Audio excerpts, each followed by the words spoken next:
Welcome again to Start Studies course. Sushmita here, class 11 electronics in part 0B. I want to discuss that already you know, but still I needed to discuss it. Electric potential, potential difference, electromotive force, and what is internal resistance. Now this last one is very important, so stay tuned. And at the meantime, I would definitely say please subscribe my channel and like my videos so that you will stay updated, as well as I will also get some compelling reason to create such nice videos for you guys. So let's get started. So here I have drawn a picture. This is actually an analogy which I needed to discuss before you understand the potential difference. Right now there is two bars of water. You can see that the water levels are different in A and B. Particularly in A it is higher, whereas it is in lower in B, because there is an arrangement of stopper which is obstructing the flow of water from column A to B. Now if I remove this stopper, okay, I remove this stopper, so what will happen? I can see after some seconds the water will flow in this direction, and after some time the water level will be equal in both the columns. So what did we see exactly here? Now we see the difference of height is covered by the water level until it became constant. Where else we can find it? The transfer of heat, the temperature factor, there the water always, we know that flow from high to low, we know that, right? Same way in temperature it always flow from high to low in temperature and in water. In the same way we can think of here as electric potential. A potential is in electricity, actually there is a quantity which determines the direction of flow of charge, that how the charge will flow, direction of flow of charge, how the charge will flow and in which direction from one body to the other, irrespective of the amount of charges contained in these two bodies. So that quantity is actually which determines the direction of flow of charge is called electric potential. Okay, that is called electric potential, and charge flows from a body at higher potential to lower potential. Okay, so quantitative, if I discuss it in a way, electric potential actually determines the direction of flow of charge, and it always flows from higher potential. That means, what do you mean by higher potential? To lower potential. Okay, so as you know, the potential reminds us of the potential energy stored in a body. When the body is at rest, it has got all the potential energy. Okay, and when the body starts moving, the potential energy gradually converts into kinetic energy so that the body can move. Okay, so that's how here also the same thing, higher potential to lower potential. So electric potential is the direction of flow of charge between two bodies. If we have study further, we will notice that how electric potential works and what is electric potential difference. So if I go by defining electric potential, it would be mathematically, it is the work done. Work done means it is a scalar quantity. You must remember, electric potential is a scalar quantity, and it is the work done in bringing a unit positive charge from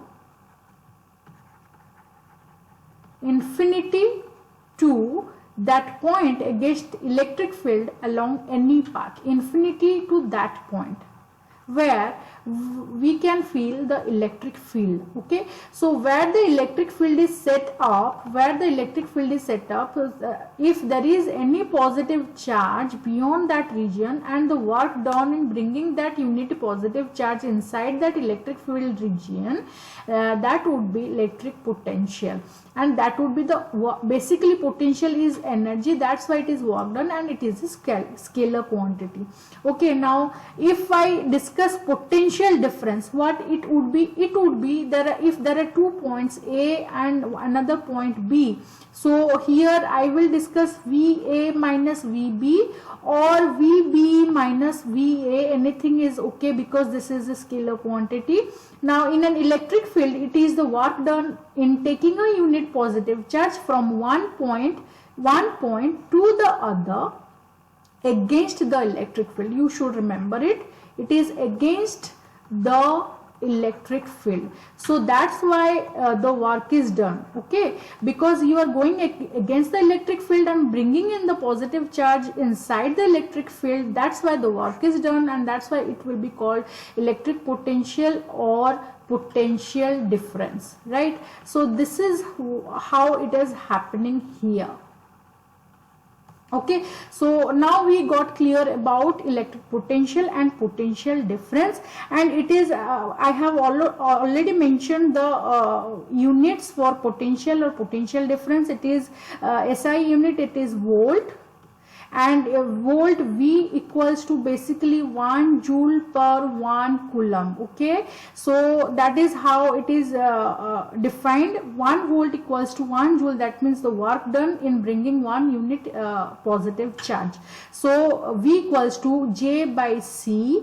So this is the unit of it. Okay, in CGS system we can say start volt, ab volt as we want. I have discussed in earlier classes also, you can refer to my previous lessons on that. And 1 volt equals to 1 by 300 start volt. Similarly, 1 volt equals to 10 to the power 8 ab volt. 1 volt equals to 10 to the power 8 ab volt, which is in CGS system. There are 2 CGS system for discussing potential. Then I would discuss what is electromotive force and why it is important. Now we will be discussing electromotive force, which is EMF. Before that, I want to ask you a simple question. If I am putting a wire like this, will it conduct? No, it will not conduct until and unless I am attaching another external force to it, so that it will be able to create an electric field, of course. So I need to make a circuit out of it. So basically electromotive force of a cell is defined as the difference of potential. It is the difference of potential between 2 terminals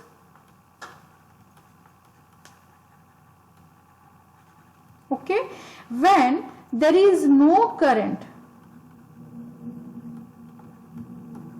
Remember, when there is no current in external circuit. Okay, or we can say the cell is in open circuit. So how it is happening? Then I am putting in here a wire, then it must be having some kind of EMF, or if it is not so, how to deal with it? Now we can say when we are having a source of current, that means a cell or battery, that means having a positive and negative terminal. So when we connect a battery having positive and negative terminal to a conductor, that is the wire here, and the wire is having some kind of resistance, I can say it is I can say it is a little bit resistance. The wire is having resistance, let it be R, okay, which we know already of that, for that particular wire. Then we will connect a voltmeter across 2 terminal of the cell to measure the voltage. Now when the key is closed, you remember the key, there is a key point and when we join the key, then only it will be closed circuit, otherwise it will be open circuit. Now this is the drawing of a open circuit. If I join it, then only it will it will be closed now, and the circuit will conduct because of the flow of electrons, of free electrons. Now when the key is closed, and electric current I will flow from positive to negative, so it will be in this way, right? And in this external circuit it would be, and in negative to positive within the cell. So the current will be flowing from positive to negative in the external circuit like this, and inside the cell it would be like this way, from negative to positive. That means from higher potential to lower potential. Okay, within the cell it will happen. That means there will be a potential drop, which is in terms of small r we will write, and it takes place, that is also called internal resistance of a cell. Okay, so let's not get ahead before understanding clearly. I am telling you, when there is a circuit is conducted, like the circuit is connected to a cell, which is actually an external force which is inducing some kind of electron mobility inside the conducting wire. If we know the resistance of the wire, then it's okay, but we do not know till now what would be if there any resistance inside the cell. Now once it starts conducting, we will see there is a little potential drop across the cell. Why it is that so? Because the electrons will flow from negative to positive in the external circuit. What is the external circuit here? The rounded one. Okay, and what is the internal circuit here? That is within the cell, the chemical acting. Okay, so as it is always from higher to lower, that's how in cell the electron will be mobile in this direction, and in the external circuit the current will flow from this direction to this direction, and that's why there is a potential drop which is referred to as small r, and also known as internal resistance. Okay, so if we calculate the direction of potential drop, the direction of IR is opposite to the EMF of the cell, because we know that electromotive force is actually the potential difference between two terminals when the circuit is open. When the circuit is open, then only we are calculating the EMF. When the circuit is closed, that is the V is the, now EMF is the electromotive force is of course a vector quantity, because it is showing the direction between the potential, how it will flow, the electrons will flow when the circuit is open. Okay, so that's how electromotive EMF is a vector quantity. But in case of voltage, it would be a scalar quantity, because it is the potential difference between two terminals when the circuit is closed. You must remember it. Okay, now internal resistance is actually the potential drop which happens due to the obstruction of or the flow of potential from within the cell, negative terminal to positive terminal within the cell, and it takes place across the internal resistance which is inside the cell. So if we calculate IR, what it should give? IR, it should be small r, so I am writing in this way, IR. It should be equal to such that the volt, if we read by a voltmeter, the reading will also decrease. So potential difference of a cell is the differential potential between two terminals, and we are going to evaluate it by, if IR is the potential drop inside the cell, keeping in mind that the internal resistance of the cell is the small r. So basically what I will get output voltage, that means this scalar one, the voltage output equals to electromotive force minus IR. Okay, this is the equation. Or I can say electromotive force will be the total output voltage we are seeing plus the potential drop. So this is that easy. See, and E is always greater than the amount, greater than by V. Okay, E will be always greater than V, and by what amount? By the amount of IR. Okay, and due to internal resistance. So we must discuss now what is internal resistance. Internal resistance of a cell is basically the obstruction which is produced by the electrolyte in the that means the chemical present inside the cell when the electric current is passing through it. Okay, when the current passes through, the obstruction presented by the electrolyte of the cell is known as the internal resistance of a cell, and it is denoted by small r always, and it plays a crucial role in evaluating the electromotive force and voltmeter reading as well. When the key is open, remember when the key is open, that means the circuit is open, then E will be equal to V. Okay, and when the key is closed, that means circuit is closed. So where that will happen, so E equals to V plus IR. Okay, so this particular amount, how it is differing, this difference in amount when the key is open and closed will designate the value of IR here. Okay, so E represents the electromotive force, B represents the potential difference only. If V is a scalar quantity, electromotive force will be a vector quantity.